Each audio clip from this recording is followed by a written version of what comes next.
ನವರಾತ್ರಿ ಎಂಬುದು ಕೇವಲ ಒಂದು ಧಾರ್ಮಿಕ ಹಬ್ಬವಲ್ಲ, ಅದು ಬ್ರಹ್ಮಾಂಡವನ್ನು ಚಲಾಯಿಸುವ ಪರಮ ಸ್ತ್ರೀ ಶಕ್ತಿಯಾದ ಆದಿಶಕ್ತಿ, ಜಗನ್ಮಾತೆ ಮತ್ತು ಪರಾಶಕ್ತಿಯ ಆರಾಧನೆಯ ಅತ್ಯಂತ ಪವಿತ್ರ ಅವಧಿಯಾಗಿದೆ. ನವರಾತ್ರಿ ಎಂಬ ಪದವು 9 ರಾತ್ರಿಗಳು ಎಂಬ ಅರ್ಥವನ್ನು ಹೊಂದಿದ್ದು, ಈ 9 ದಿನಗಳು ಮತ್ತು ರಾತ್ರಿಗಳಲ್ಲಿ ದೇವಿಯ ವಿಭಿನ್ನ ರೂಪಗಳನ್ನು ಆರಾಧಿಸುವ ಮೂಲಕ ಭಕ್ತರು ದೈವಿಕ ಶಕ್ತಿ, ಆತ್ಮಶುದ್ಧಿ, ಮನಸ್ಸಿನ ಸ್ಥಿರತೆ, ಜೀವನದ ಅಡೆತಡೆಗಳ ನಿವಾರಣೆ ಮತ್ತು ಆಧ್ಯಾತ್ಮಿಕ ಉನ್ನತಿಯನ್ನು ಪಡೆಯಲು ಪ್ರಯತ್ನಿಸುತ್ತಾರೆ. ಹಿಂದೂ ಧರ್ಮದಲ್ಲಿ ಪ್ರಮುಖವಾಗಿ ಆಚರಿಸಲ್ಪಡುವ ಶಾರದೀಯ ನವರಾತ್ರಿ ಮತ್ತು ಚೈತ್ರ ನವರಾತ್ರಿಗಳು ಸಾರ್ವಜನಿಕವಾಗಿ ಭವ್ಯ ಉತ್ಸವಗಳು, ಮಂಟಪಗಳು, ಸಾಂಸ್ಕೃತಿಕ ಕಾರ್ಯಕ್ರಮಗಳು ಮತ್ತು ಸಾಮೂಹಿಕ ಪೂಜೆಗಳ ಮೂಲಕ ಪ್ರಸಿದ್ಧವಾಗಿವೆ. ಆದರೆ ಹಿಂದೂ ಪಂಚಾಂಗದಲ್ಲಿ ಇನ್ನೂ 2 ಅತ್ಯಂತ ರಹಸ್ಯಮಯ ಮತ್ತು ಆಧ್ಯಾತ್ಮಿಕವಾಗಿ ಶಕ್ತಿಶಾಲಿಯಾದ ನವರಾತ್ರಿಗಳಿವೆ. ಅವುಗಳನ್ನು ಗುಪ್ತ ನವರಾತ್ರಿ ಎಂದು ಕರೆಯಲಾಗುತ್ತದೆ. ಈ ಗುಪ್ತ ನವರಾತ್ರಿಗಳು ಸಾಮಾನ್ಯವಾಗಿ ಬಾಹ್ಯ ಆಚರಣೆಗಳಿಗಿಂತ ಹೆಚ್ಚು ಆಂತರಿಕ ಸಾಧನೆ, ಮಂತ್ರ ಜಪ, ಧ್ಯಾನ, ತಂತ್ರ ಸಾಧನೆ ಮತ್ತು ಶಕ್ತಿಯ ಆರಾಧನೆಗೆ ಸಂಬಂಧಿಸಿದವುಗಳಾಗಿವೆ. ಅವುಗಳಲ್ಲಿ ಆಷಾಢ ಗುಪ್ತ ನವರಾತ್ರಿಗೆ ವಿಶೇಷ ಸ್ಥಾನವಿದೆ. ಆಷಾಢ ಮಾಸದಲ್ಲಿ ಬರುವ ಈ ಪವಿತ್ರ ನವರಾತ್ರಿ ಅವಧಿಯನ್ನು ಸಾಧಕರು, ಯೋಗಿಗಳು, ತಪಸ್ವಿಗಳು, ಶಕ್ತಿ ಉಪಾಸಕರು ಮತ್ತು ಆಧ್ಯಾತ್ಮಿಕ ಮಾರ್ಗವನ್ನು ಅನುಸರಿಸುವ ಗೃಹಸ್ಥರು ಅತ್ಯಂತ ಭಕ್ತಿಯಿಂದ ಆಚರಿಸುತ್ತಾರೆ. ಈ ಅವಧಿಯನ್ನು ಗಾಯತ್ರಿ ನವರಾತ್ರಿ ಎಂದು ಕರೆಯಲಾಗುತ್ತದೆ, ಏಕೆಂದರೆ ಇದು ದೈವಿಕ ಜ್ಞಾನ, ಪ್ರಜ್ಞೆ ಮತ್ತು ಆತ್ಮಶಕ್ತಿಯ ಜಾಗೃತಿಗೆ ಸಂಬಂಧಿಸಿದೆ. ಆಷಾಢ ಗುಪ್ತ ನವರಾತ್ರಿಯ ಪ್ರಮುಖ ಉದ್ದೇಶವೆಂದರೆ ಮಾನವನೊಳಗೆ ಅಡಗಿರುವ ದೈವಿಕ ಶಕ್ತಿಯನ್ನು ಜಾಗೃತಗೊಳಿಸುವುದು. ಈ ಸಮಯದಲ್ಲಿ ದೇವಿಯ ನವರೂಪಗಳಾದ ನವದುರ್ಗೆಯರನ್ನು ಮತ್ತು ಶಕ್ತಿಯ ಅತ್ಯಂತ ಗೂಢ ಹಾಗೂ ತಾಂತ್ರಿಕ ರೂಪಗಳಾದ ದಶ ಮಹಾವಿದ್ಯೆಯರನ್ನು ಆರಾಧಿಸಲಾಗುತ್ತದೆ. ನವದುರ್ಗೆಯರ ಪ್ರತಿಯೊಂದು ರೂಪವು ಜೀವನದ ವಿಭಿನ್ನ ಅಂಶಗಳನ್ನು ಪ್ರತಿನಿಧಿಸುತ್ತದೆ. ಶೈಲಪುತ್ರಿ ಸ್ಥಿರತೆ ಮತ್ತು ಧೈರ್ಯದ ಸಂಕೇತವಾಗಿದ್ದರೆ, ಬ್ರಹ್ಮಚಾರಿಣಿ ತಪಸ್ಸು ಮತ್ತು ಆತ್ಮನಿಯಂತ್ರಣದ ಪ್ರತೀಕವಾಗಿದ್ದಾರೆ. ಚಂದ್ರಘಂಟ ಭಯ ನಿವಾರಣೆ ಮತ್ತು ಶೌರ್ಯವನ್ನು ನೀಡುವ ಶಕ್ತಿ, ಕೂಷ್ಮಾಂಡ ಸೃಷ್ಟಿಯ ಮೂಲ ಶಕ್ತಿ. ಸ್ಕಂದಮಾತಾ ಮಾತೃತ್ವ ಮತ್ತು ರಕ್ಷಣೆಯ ರೂಪ, ಕಾತ್ಯಾಯನಿ ಧೈರ್ಯ ಮತ್ತು ವಿಜಯದ ಶಕ್ತಿ, ಕಾಳರಾತ್ರಿ ಅಜ್ಞಾನ ಮತ್ತು ದುಷ್ಟ ಶಕ್ತಿಗಳ ನಾಶದ ರೂಪ. ಮಹಾಗೌರಿ ಶುದ್ಧತೆ ಮತ್ತು ಶಾಂತಿಯ ಸಂಕೇತ ಹಾಗೂ ಸಿದ್ಧಿದಾತ್ರಿ ಜ್ಞಾನ ಮತ್ತು ಆಧ್ಯಾತ್ಮಿಕ ಸಿದ್ಧಿಗಳನ್ನು ನೀಡುವ ದೇವಿ ರೂಪವಾಗಿದೆ. ಗುಪ್ತ ನವರಾತ್ರಿಯ ಸಮಯದಲ್ಲಿ ನಡೆಯುವ ಸಾಧನೆಗಳು ಸಾಮಾನ್ಯ ಪೂಜೆಗಳಿಗಿಂತ ಹೆಚ್ಚು ಆಂತರಿಕ ಮನೋಭಾವ ಮತ್ತು ಏಕಾಗ್ರತೆಯನ್ನು ಬೇಡುತ್ತವೆ. ಈ 9 ದಿನಗಳಲ್ಲಿ ಭಕ್ತರು ಉಪವಾಸ, ಸಾತ್ವಿಕ ಆಹಾರ ಸೇವನೆ, ದೇವಿ ಮಂತ್ರಗಳ ಜಪ, ದುರ್ಗಾ ಸಪ್ತಶತಿ ಪಠಣ, ಧ್ಯಾನ, ಹೋಮ ಮತ್ತು ವಿಶೇಷ ಪೂಜೆಗಳನ್ನು ಮಾಡುತ್ತಾರೆ. ಶಾಸ್ತ್ರಗಳಲ್ಲಿ ನಂಬಿಕೆಯ ಪ್ರಕಾರ ಈ ರಹಸ್ಯಮಯ ರಾತ್ರಿಗಳಲ್ಲಿ ದೇವಿಯ ಆರಾಧನೆಯಿಂದ ಆಧ್ಯಾತ್ಮಿಕ ಪ್ರಗತಿ ವೇಗಗೊಳ್ಳುತ್ತದೆ, ಮನಸ್ಸಿನ ಅಶಾಂತಿ ಕಡಿಮೆಯಾಗುತ್ತದೆ, ಜೀವನದ ಅಡೆತಡೆಗಳು ದೂರವಾಗುತ್ತವೆ ಮತ್ತು ಮನೆಯಲ್ಲಿರುವ ನಕಾರಾತ್ಮಕ ಶಕ್ತಿಗಳು ನಿವಾರಣೆಯಾಗುತ್ತವೆ. ದೇವಿಯ ಅನುಗ್ರಹದಿಂದ ಭಕ್ತರಿಗೆ ಆತ್ಮವಿಶ್ವಾಸ, ಧೈರ್ಯ, ಜ್ಞಾನ ಮತ್ತು ಜೀವನದಲ್ಲಿ ಸರಿಯಾದ ಮಾರ್ಗದರ್ಶನ ದೊರೆಯುತ್ತದೆ ಎಂದು ನಂಬಲಾಗುತ್ತದೆ. 2026ರ ಆಷಾಢ ಗುಪ್ತ ನವರಾತ್ರಿ ವಿಶೇಷ ಖಗೋಳ ಮತ್ತು ಪಂಚಾಂಗ ವೈಶಿಷ್ಟ್ಯಗಳನ್ನು ಹೊಂದಿದೆ. ಚಂದ್ರನ ಚಲನೆಯಲ್ಲಿ ಉಂಟಾಗುವ ವ್ಯತ್ಯಾಸಗಳು ಮತ್ತು ಗ್ರಹಗಳ ಸ್ಥಾನಮಾನಗಳಿಂದಾಗಿ ಈ ವರ್ಷ ಚತುರ್ಥಿ ತಿಥಿಗೆ ಕ್ಷಯ ಉಂಟಾಗುತ್ತದೆ. ಅಂದರೆ ಚತುರ್ಥಿ ತಿಥಿಯು ಯಾವುದೇ ಸೂರ್ಯೋದಯದ ಸಮಯದಲ್ಲಿ ಪ್ರತ್ಯೇಕವಾಗಿ ಇರುವುದಿಲ್ಲ. ತೃತೀಯ ಮತ್ತು ಚತುರ್ಥಿ ಎರಡೂ ಒಂದೇ ದಿನದ ಸೂರ್ಯೋದಯ ಅವಧಿಯೊಳಗೆ ಪೂರ್ಣಗೊಳ್ಳುವುದರಿಂದ ಪಂಚಾಂಗದ ಪ್ರಕಾರ ಆ ದಿನವೇ 2 ತಿಥಿಗಳಿಗೆ ಸಂಬಂಧಿಸಿದ ದೇವತಾ ಆರಾಧನೆಗಳನ್ನು ನೆರವೇರಿಸಲಾಗುತ್ತದೆ. ಇದರಿಂದ 2026ರ ನವರಾತ್ರಿ ಪೂಜಾಕ್ರಮದಲ್ಲಿ ವಿಶೇಷ ಸಂಯೋಜಿತ ದಿನವೊಂದು ಉಂಟಾಗುತ್ತದೆ. 2026ರ ಆಷಾಢ ಗುಪ್ತ ನವರಾತ್ರಿ ಜುಲೈ 15, 2026ರಂದು ಬುಧವಾರ ಆರಂಭವಾಗುತ್ತದೆ. ಮೊದಲ ದಿನದ ಪ್ರಮುಖ ಆಚರಣೆ ಘಟಸ್ಥಾಪನೆ ಅಥವಾ ಕಲಶ ಸ್ಥಾಪನೆಯಾಗಿದೆ.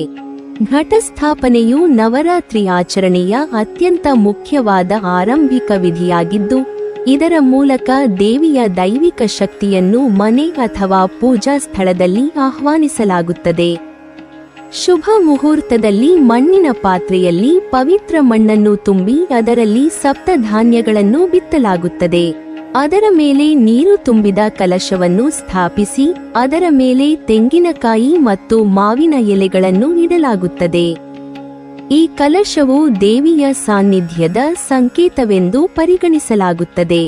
9 ದಿನಗಳ ಕಾಲ ಈ ಕಲಶದ ಮುಂದೆ ದೀಪ ಬೆಳಗಿಸಿ ದೇವಿಗೆ ಹೂವು, ನೈವೇದ್ಯ ಮತ್ತು ಮಂತ್ರಗಳಿಂದ ಪೂಜೆ ಸಲ್ಲಿಸಲಾಗುತ್ತದೆ. ನವರಾತ್ರಿ ದಿನ 1 ಜುಲೈ 15, 2026 ಬುಧವಾರ. ಪ್ರತಿಪದೆ ಶೈಲಪುತ್ರಿ ದೇವಿ ಆರಾಧನೆ. ಆಷಾಢ ಗುಪ್ತ ನವರಾತ್ರಿಯ ಮೊದಲ ದಿನ ಪ್ರತಿಪದೆ ತಿಥಿಯಂದು ಶೈಲಪುತ್ರಿ ದೇವಿಯನ್ನು ಪೂಜಿಸಲಾಗುತ್ತದೆ. ಶೈಲಪುತ್ರಿ ಎಂದರೆ ಪರ್ವತರಾಜ ಹಿಮವಂತನ ಪುತ್ರಿ ಎಂಬ ಅರ್ಥ. ಅವರು ಪಾರ್ವತಿ ದೇವಿಯ ಮೊದಲ ರೂಪವೆಂದು ಪರಿಗಣಿಸಲ್ಪಡುತ್ತಾರೆ. ಈ ದಿನ ಭಕ್ತರು ಜೀವನದಲ್ಲಿ ಸ್ಥಿರತೆ, ಧೈರ್ಯ, ಆತ್ಮವಿಶ್ವಾಸ ಮತ್ತು ಮನಸ್ಸಿನ ಸಮತೋಲನಕ್ಕಾಗಿ ಪ್ರಾರ್ಥಿಸುತ್ತಾರೆ. ಘಟಸ್ಥಾಪನೆಯೊಂದಿಗೆ ಆರಂಭವಾಗುವ ಈ ದಿನವು ಸಂಪೂರ್ಣ ನವರಾತ್ರಿ ಸಾಧನೆಯ ಆಧಾರವನ್ನು ನಿರ್ಮಿಸುತ್ತದೆ. ನವರಾತ್ರಿ ದಿನ 2 ಜುಲೈ 16, 2026 ಗುರುವಾರ. ದ್ವಿತೀಯ ಬ್ರಹ್ಮಚಾರಿಣಿ ದೇವಿ ಆರಾಧನೆ. 2ನೇ ದಿನ ಬ್ರಹ್ಮಚಾರಿಣಿ ದೇವಿಯನ್ನು ಪೂಜಿಸಲಾಗುತ್ತದೆ. ಈ ರೂಪವು ತಪಸ್ಸು, ನಿಯಮ, ತ್ಯಾಗ ಮತ್ತು ಆತ್ಮಸಂಯಮದ ಸಂಕೇತವಾಗಿದೆ. ಬ್ರಹ್ಮಚಾರಿಣಿ ದೇವಿಯ ಆರಾಧನೆಯಿಂದ ಮನಸ್ಸಿನ ಅಸ್ಥಿರತೆ ಕಡಿಮೆಯಾಗುತ್ತದೆ, ಇಚ್ಛಾಶಕ್ತಿ ಹೆಚ್ಚುತ್ತದೆ ಮತ್ತು ಜೀವನದ ಗುರಿಗಳನ್ನು ಸಾಧಿಸಲು ಅಗತ್ಯವಾದ ಮಾನಸಿಕ ಶಕ್ತಿ ದೊರೆಯುತ್ತದೆ ಎಂದು ನಂಬಲಾಗುತ್ತದೆ. ಸಾಧಕರು ಈ ದಿನ ವಿಶೇಷವಾಗಿ ಧ್ಯಾನ ಮತ್ತು ಮಂತ್ರ ಜಪಕ್ಕೆ ಹೆಚ್ಚಿನ ಮಹತ್ವ ನೀಡುತ್ತಾರೆ. ನವರಾತ್ರಿ ದಿನ 3 ಜುಲೈ 17, 2026 ಶುಕ್ರವಾರ. ತೃತೀಯ ಮತ್ತು ಚತುರ್ಥಿ ಚಂದ್ರಘಂಟ ಮತ್ತು ಕೂಷ್ಮಾಂಡ ದೇವಿ ಆರಾಧನೆ. 2026ರ ವಿಶೇಷ ಪಂಚಾಂಗ ಸಂಯೋಜನೆಯಿಂದಾಗಿ 3ನೇ ದಿನವೂ ಅತ್ಯಂತ ವಿಶಿಷ್ಟವಾಗಿದೆ. ಈ ದಿನ ತೃತೀಯ ಮತ್ತು ಚತುರ್ಥಿ ಎರಡೂ ಆಚರಣೆಗಳು ಒಂದೇ ದಿನ ನಡೆಯುತ್ತವೆ. ಚಂದ್ರಘಂಟಾ ದೇವಿಯು ಶೌರ್ಯ, ರಕ್ಷಣಾ ಶಕ್ತಿ ಮತ್ತು ಭಯ ನಿವಾರಣೆಯ ರೂಪವಾಗಿದೆ. ಅವರ ಆರಾಧನೆಯಿಂದ ಭಕ್ತರ ಜೀವನದಲ್ಲಿರುವ ಭಯ, ಆತಂಕ ಮತ್ತು ಅಡೆತಡೆಗಳು ದೂರವಾಗುತ್ತವೆ ಎಂದು ನಂಬಲಾಗುತ್ತದೆ. ಇದೇ ದಿನ ಕೂಷ್ಮಾಂಡ ದೇವಿಯನ್ನು ಪೂಜಿಸಲಾಗುತ್ತದೆ. ಅವರು ಬ್ರಹ್ಮಾಂಡದ ಸೃಷ್ಟಿಶಕ್ತಿಯ ರೂಪವಾಗಿದ್ದು, ಆರೋಗ್ಯ, ಸಮೃದ್ಧಿ, ಸೃಜನಶೀಲತೆ ಮತ್ತು ಜೀವಶಕ್ತಿಯನ್ನು ನೀಡುವ ದೇವಿಯಾಗಿ ಆರಾಧಿಸಲ್ಪಡುತ್ತಾರೆ. ಚತುರ್ಥಿ ತಿಥಿಯು ಮುಂದಿನ ಸೂರ್ಯೋದಯದ ವೇಳೆಗೆ ಉಳಿಯದ ಕಾರಣ ಅದರ ಸಂಬಂಧಿತ ಪೂಜೆಗಳನ್ನು ಇದೇ ದಿನ ನೆರವೇರಿಸಲಾಗುತ್ತದೆ. ನವರಾತ್ರಿ ದಿನ 4 ಜುಲೈ 18, 2026 ಶನಿವಾರ. ಪಂಚಮಿ ಸ್ಕಂದಮಾತಾ ದೇವಿ ಆರಾಧನೆ. ಪಂಚಮಿ ದಿನ ಸ್ಕಂದಮಾತಾ ದೇವಿಯನ್ನು ಪೂಜಿಸಲಾಗುತ್ತದೆ. ಅವರು ಯುದ್ಧ ದೇವರಾದ ಕಾರ್ತಿಕೇಯ ಅಥವಾ ಸ್ಕಂದನ ತಾಯಿಯಾಗಿದ್ದಾರೆ. ಸ್ಕಂದಮಾತೆಯ ಆರಾಧನೆಯಿಂದ ಕುಟುಂಬದಲ್ಲಿ ಶಾಂತಿ, ಮಕ್ಕಳಿಗೆ ರಕ್ಷಣೆ, ಸಂತೋಷ ಮತ್ತು ಸಕಾರಾತ್ಮಕ ಶಕ್ತಿ ದೊರೆಯುತ್ತದೆ ಎಂದು ನಂಬಲಾಗುತ್ತದೆ. ಈ ದಿನ ಮಾತೃಶಕ್ತಿಯ ಮಹತ್ವವನ್ನು ಸ್ಮರಿಸಿ ಭಕ್ತರು ದೇವಿಗೆ ವಿಶೇಷ ಪೂಜೆ ಸಲ್ಲಿಸುತ್ತಾರೆ. ನವರಾತ್ರಿ ದಿನ 5 ಜುಲೈ 19, 2026 ಭಾನುವಾರ. ಷಷ್ಠಿ ಕಾತ್ಯಾಯನಿ ದೇವಿ ಆರಾಧನೆ. ಷಷ್ಠಿ ದಿನ ಕಾತ್ಯಾಯನಿ ದೇವಿಯನ್ನು ಪೂಜಿಸಲಾಗುತ್ತದೆ. ಅವರು ದುಷ್ಟ ಶಕ್ತಿಗಳನ್ನು ಸಂಹರಿಸುವ ಉಗ್ರ ಯೋಧ ರೂಪದ ದೇವಿಯಾಗಿದ್ದಾರೆ. ಮಹಿಷಾಸುರನ ಸಂಹಾರಕ್ಕಾಗಿ ದೇವತೆಗಳ ಶಕ್ತಿಯಿಂದ ಪ್ರಕಟವಾದ ಕಾತ್ಯಾಯನಿ ದೇವಿಯು ವಿಜಯ ಮತ್ತು ಧೈರ್ಯದ ಸಂಕೇತ. ಅವರ ಆರಾಧನೆಯಿಂದ ವಿವಾಹ ಸಂಬಂಧಿತ ಅಡೆತಡೆಗಳು ನಿವಾರಣೆಯಾಗುತ್ತವೆ. ವೃತ್ತಿ ಜೀವನದಲ್ಲಿ ಪ್ರಗತಿ ದೊರೆಯುತ್ತದೆ ಮತ್ತು ಆತ್ಮವಿಶ್ವಾಸ ಹೆಚ್ಚುತ್ತದೆ ಎಂಬ ನಂಬಿಕೆಯಿದೆ. ನವರಾತ್ರಿ ದಿನ 6 ಜುಲೈ 20, 2026 ಸೋಮವಾರ, ಸಪ್ತಮಿ. ಕಾಳರಾತ್ರಿ ದೇವಿ ಆರಾಧನೆ. ಸಪ್ತಮಿ ದಿನ ಕಾಳರಾತ್ರಿ ದೇವಿಯನ್ನು ಪೂಜಿಸಲಾಗುತ್ತದೆ. ಅವರು ದೇವಿಯ ಅತ್ಯಂತ ಶಕ್ತಿಶಾಲಿ ಮತ್ತು ಉಗ್ರ ರೂಪಗಳಲ್ಲಿ ಒಬ್ಬರು.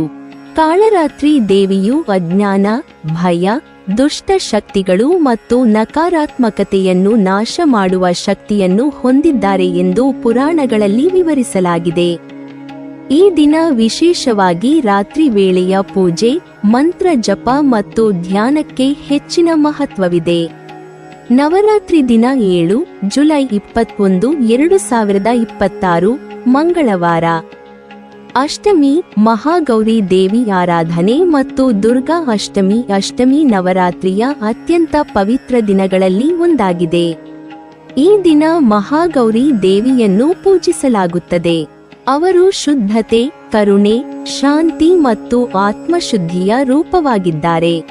ಮಹಾಗೌರಿಯ ಆರಾಧನೆಯಿಂದ ಹಳೆಯ ಕರ್ಮಗಳ ಪ್ರಭಾವ ಕಡಿಮೆಯಾಗುತ್ತದೆ, ಮನಸ್ಸಿಗೆ ಶಾಂತಿ ದೊರೆಯುತ್ತದೆ ಮತ್ತು ಜೀವನದಲ್ಲಿ ಸಮತೋಲನ ಉಂಟಾಗುತ್ತದೆ ಎಂದು ನಂಬಲಾಗುತ್ತದೆ. ದುರ್ಗಾ ಅಷ್ಟಮಿಯಂದು ಅನೇಕ ಭಕ್ತರು ವಿಶೇಷ ಪೂಜೆ, ಹೋಮ ಮತ್ತು ಕನ್ಯಾ ಪೂಜೆಯನ್ನು ನೆರವೇರಿಸುತ್ತಾರೆ. ನವರಾತ್ರಿ ದಿನ 8 ಜುಲೈ 22, 2026 ಬುಧವಾರ. ನವಮಿ ಸಿದ್ಧಿದಾತ್ರಿ ದೇವಿ ಆರಾಧನೆ ಮತ್ತು ಸಂಧಿ ಪೂಜೆ. ನವಮಿ ದಿನ ಸಿದ್ಧಿದಾತ್ರಿ ದೇವಿಯನ್ನು ಆರಾಧಿಸಲಾಗುತ್ತದೆ. ಅವರು ಜ್ಞಾನ, ಆಧ್ಯಾತ್ಮಿಕ ಶಕ್ತಿ ಮತ್ತು ಅಷ್ಟಸಿದ್ಧಿಗಳನ್ನು ನೀಡುವ ದೇವಿಯಾಗಿ ಪ್ರಸಿದ್ಧರಾಗಿದ್ದಾರೆ. ಈ ದಿನದ ಅತ್ಯಂತ ವಿಶೇಷ ಆಚರಣೆ ಸಂಧಿ ಪೂಜೆಯಾಗಿದೆ. ಅಷ್ಟಮಿ ತಿಥಿಯ ಅಂತ್ಯ ಮತ್ತು ನವಮಿ ತಿಥಿಯ ಆರಂಭದ ಮಧ್ಯದ ಸಂಧಿಕಾಲದಲ್ಲಿ ಈ ಪೂಜೆಯನ್ನು ಮಾಡಲಾಗುತ್ತದೆ. 2026ರಲ್ಲಿ ಸಂಧಿ ಪೂಜೆಯ ಸಮಯವು ಬೆಳಗಿನ ಜಾವ 4:52 ರಿಂದ ಬೆಳಗಿನ ಜಾವ 5:40 ರವರೆಗೆ ಇರುತ್ತದೆ. ಪೌರಾಣಿಕ ನಂಬಿಕೆಯ ಪ್ರಕಾರ ಇದೇ ಸಂಧಿಕಾಲದಲ್ಲಿ ಚಾಮುಂಡಿ ದೇವಿಯು ಚಂಡ ಮತ್ತು ಮುಂಡ ಎಂಬ ರಾಕ್ಷಸರನ್ನು ಸಂಹರಿಸಲು ಪ್ರಕಟವಾದಳು. ಆದ್ದರಿಂದ ಈ ಸಮಯವನ್ನು ಅತ್ಯಂತ ಶಕ್ತಿಶಾಲಿ ಮತ್ತು ಪವಿತ್ರವೆಂದು ಪರಿಗಣಿಸಲಾಗುತ್ತದೆ. ನವರಾತ್ರಿ ದಿನ 9 ಜುಲೈ 23, 2026 ಗುರುವಾರ. ನವರಾತ್ರಿ ಪಾರಣೆ ಮತ್ತು ವ್ರತ ಸಮಾಪ್ತಿ. ನವರಾತ್ರಿಯ ಅಂತಿಮ ದಿನವು ಪಾರಣೆಯ ದಿನವಾಗಿದೆ.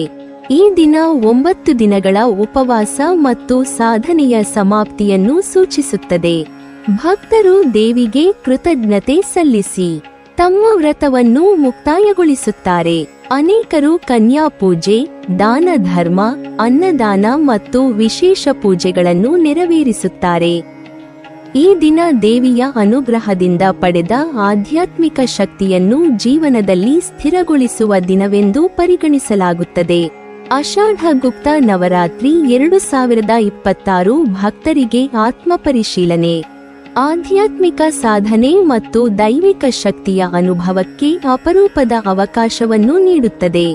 ಈ 9 ಪವಿತ್ರ ದಿನಗಳಲ್ಲಿ ದೇವಿಯ ಆರಾಧನೆ ಮಾಡುವುದರಿಂದ ಮನಸ್ಸಿನ ದುರ್ಬಲತೆಗಳನ್ನು ಜಯಿಸಲು, ಜೀವನದ ಅಡೆತಡೆಗಳನ್ನು ಎದುರಿಸಲು ಮತ್ತು ಒಳಗಿನ ಶಕ್ತಿಯನ್ನು ಜಾಗೃತಗೊಳಿಸಲು ಸಹಾಯವಾಗುತ್ತದೆ ಎಂದು ಧಾರ್ಮಿಕ ನಂಬಿಕೆ ಇದೆ.